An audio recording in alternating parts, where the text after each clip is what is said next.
Alright guys, I got the new piston in, along with a couple other parts, head gaskets, all that. I already clocked the rings and put the piston in the cylinder. It's proper orientation for a new OEM piston. I decided to go with the OEM over like a Wiseco because I just want to do a cast piston. The old one probably could have been reused. It had a little bit of marring, but I just went and replaced it since I want to try and make this bike as solid as possible. So I'm about to put the cylinder head on. I've got 90% of my parts in. The only thing I'm lacking is I'm probably going to go ahead and just order the SM wheels because I looked at Sportsman setup. And for the tires, for the 1921s, it's going to run me close to $200. And if I decide that I want to keep this bike, I'd rather just go ahead and invest in the Sumo setup right away. Not fuck with putting the Sportsman, so I'm going to order those probably this week. So I'll start throwing back the motor today. I just got back from Houston. I was there for 2 weeks, so all these parts were coming in while I was gone, so it kind of made it nice. As soon as I showed up, pretty much everything was in.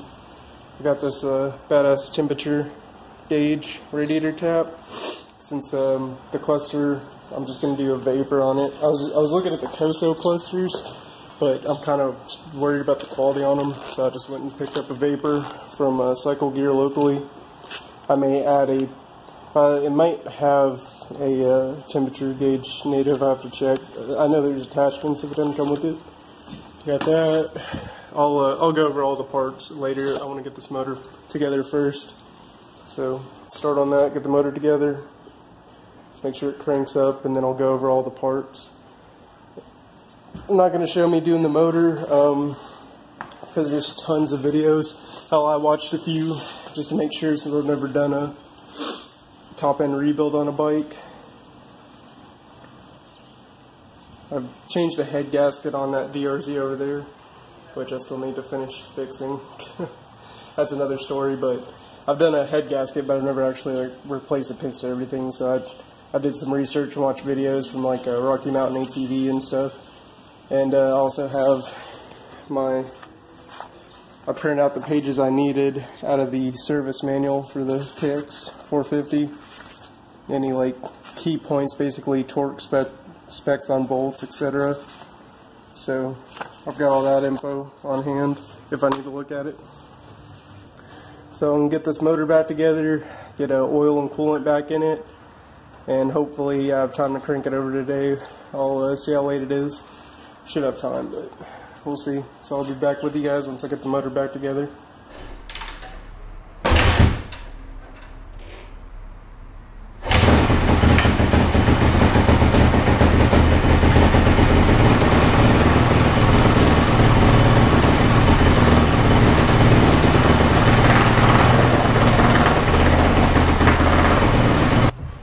Alright guys, this is progress. So far, I finished up the top end build on the KX.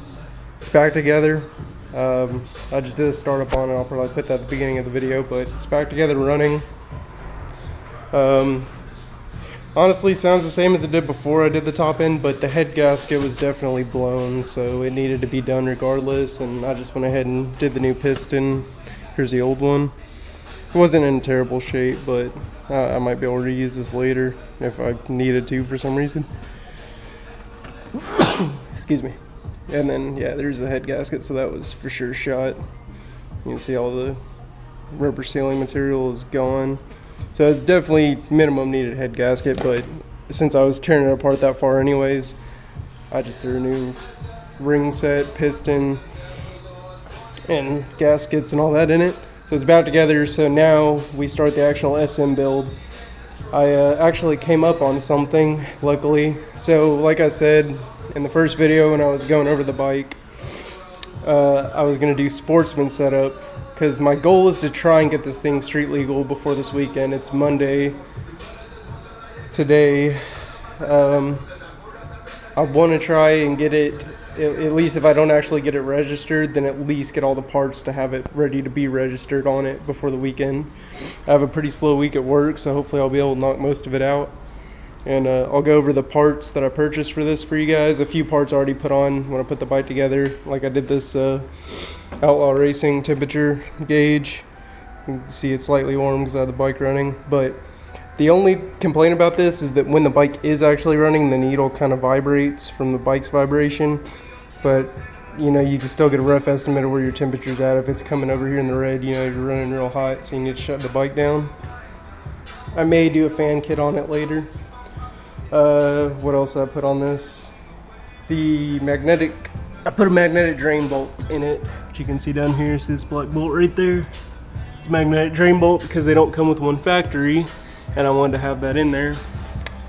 I haven't changed the oil filter yet since I originally drained the oil, because I'm doing the break-in anyway, so I just left the same filter in because I'm only going to run this a little bit. Break in the new rings, and then I'll swap out the oil and filter. Alright, so here we go. Most of the parts that I need to make this bike legal are right in this pile. The only thing I don't have is the horn and the mirror, which I'm going to source those locally probably, but this is all the stuff that came in while I was out of town. Other than the vapor, I went and picked up locally, which I did pay a little more than online prices, but not by much. It's like $130 at Cycle Gear. Online they're like $115 or $120, something like that. Big deal. 10 bucks ain't a big deal. Anyways, so my plan with this, I went ahead and researched into lithium ion battery packs. And for the milliamp equivalent that I wanted, they were right about 100 bucks on like Amazon. Whoa. Oh, don't do that. So this is a lithium ion battery. See right there, lithium ion. It's 12 volt, 29 watt hours, so probably like 2900 milliamps, I believe.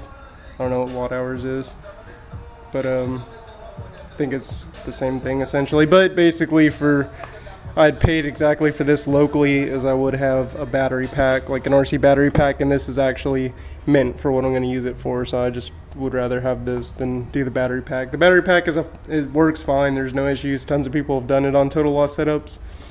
But so researching for this bike, my original plan was just a total loss setup. But I found out that Cowie themselves said that this bike can power 12 volts and up to a 50 watt draw, which I'm going to try and stay as under that 50 watt draw limit as possible. So this is what I did. I got this KTM Headlight Housing, which I don't think well, I already know it's not a legit KTM. It's just one of the like Chinese knockoff ones, because the real KTM would be made a lot better than this. But I did the KTM housing, and this housing uses an S2 bulb.